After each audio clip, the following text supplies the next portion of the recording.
Coming up, we're going to give you our 5 takeaways from Season 7, Episode 8, Together Again of the Clone Wars. It's all coming together again.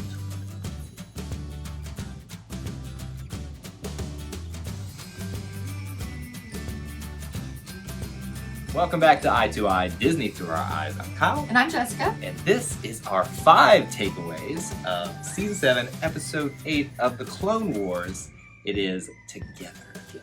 Just makes you feel all the warm and fuzzies inside. No, the Together Again. It's like you and me and you. No matter. no, Okay, sorry. A, that's not the song. And B, if you paid any attention in the episode, you know it's not warm and fuzzy. It's terrifying and there's Darth Maul. You're just terrified because of the frog people, as you think. You And call I don't them. like Darth Maul, so What is your Darth Maul's cool? He's got the red I and would the much and rather the, see Darth Vader than Darth Maul. and Darth the Maul is things like and the seriously evil, like and the spawn horns. of Satan. Well, I mean, literally, that's what he's. I mean, the Sith basically are satanic. Right, and all that's that what I'm kind of saying. I don't like him.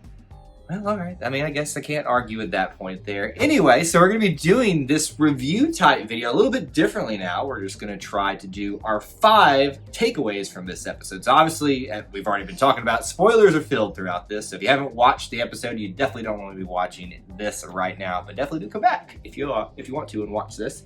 So let's start with our takeaway number 5. Jessica, what is that? Number 5 is one of my favorites, actually. Ahsoka finally revealing to Trace and Rafa that she is a Jedi.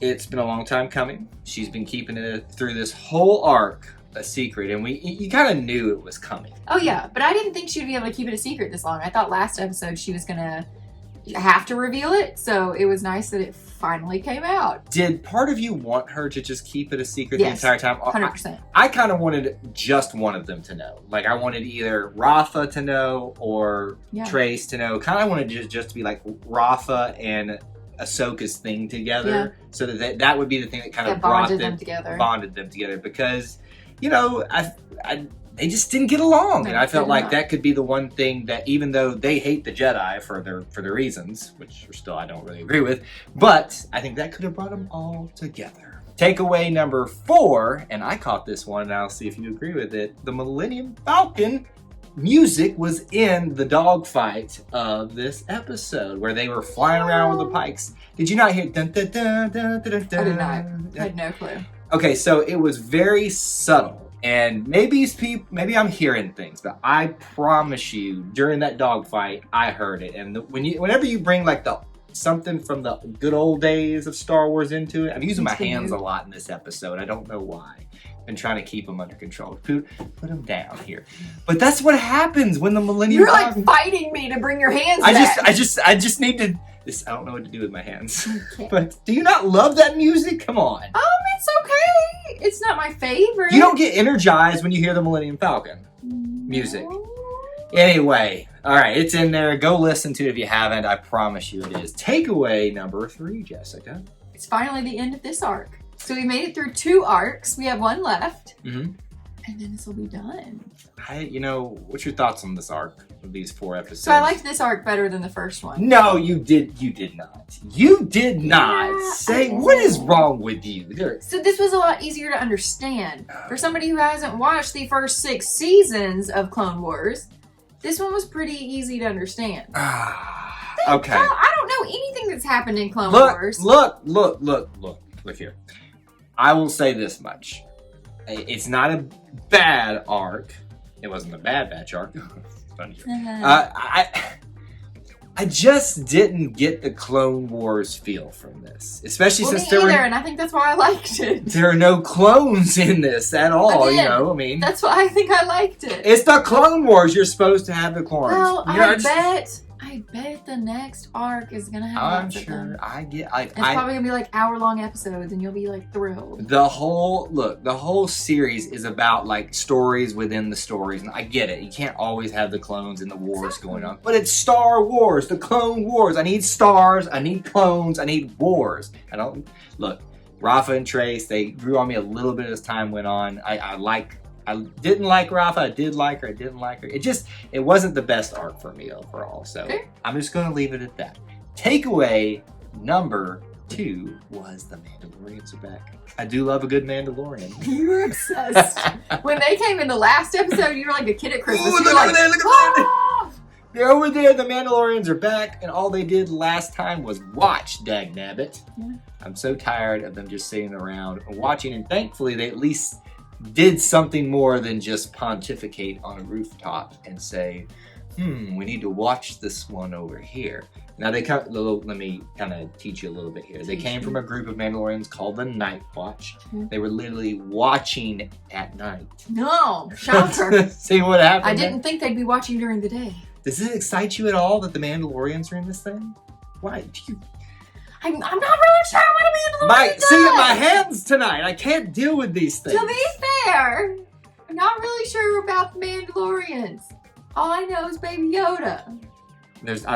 If Baby Yoda ends up in this next arc, I don't know what we're gonna do with ourselves. All right, our final takeaway. Takeaway number 1 from this one is finally, Darth Maul is here. He has. I was about to say the King has returned. Oh no! Wrong movie. Satan has returned. Satan has returned. He'd be like Scar from The Lion King. Yeah, fair point. Fair point. And Scar. I do love Maul Scar. has arrived. So I do love Darth Maul. I do love a good villain. So Scar Maul. Maul? No, okay. I'm gonna stop. Skull. Skull's not bad. Skull. I can get on board with that. I don't know how we got here, but okay, Darth Maul's here. We're here. I don't know how it happened. Yeah, I really like that we're finally getting to him. It feels like it's been building all season. We remember the trailer we reacted to where we saw a fight scene with him and Ahsoka.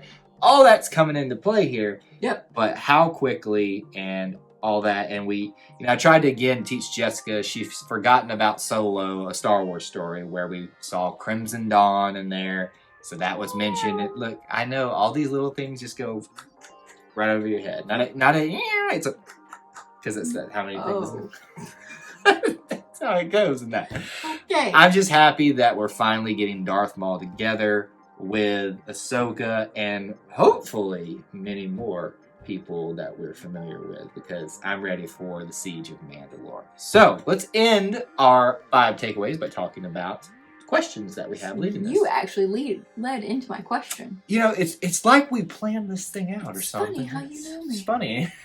So my question, because obviously I know nothing about Clone Wars. Mm-hmm. How does all this fit together? So is the Bad Batch, are they coming back in the final arc? Are they going to be here for the final fight? Because obviously there has to be a fight, right? So if the Bad Batch comes back, that means Trace and Rafa have to come back too, right? Correct. That's what I want to know. Like, is that first arc just useless now? Like, does that have nothing to do with anything?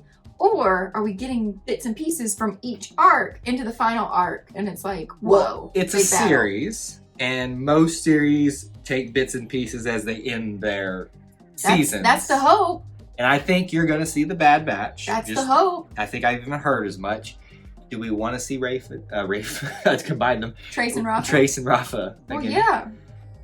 I don't want to, just disparage the characters because everybody's got characters they attach to. They're just not my forte, okay? So if they were just never seen... They grew on me pretty easily. If they were never seen again, I'd be fine with that. I'm just trying to... Look, Jeez. That's just my opinions. Those are my eyes looking at this thing here. So my question is, why is Darth Maul so obsessed with Ahsoka? I know if you've watched this series, you'll know that there's been a history with Ahsoka meeting up with Anakin meeting up with Darth Maul in the past in this series. But he seemed very intrigued. Like, that was really cool when he was doing the hologram thing, and he turned around and I even commented to you, I didn't know that a hologram could see anything outside of what they were talking to. Right. Like, the hologram just turns around and watches her run away. I'm like, what is going on? There's new things in Star Wars. That was cool. The mind's blown by things tonight. So those are our questions and takeaways from episode 8 of season 7 of Clone Wars. We want to know from you now what you thought about the episode, questions you have, any takeaways that you might have down in the comments section below, and make sure you vote in the poll as well. What else should they do?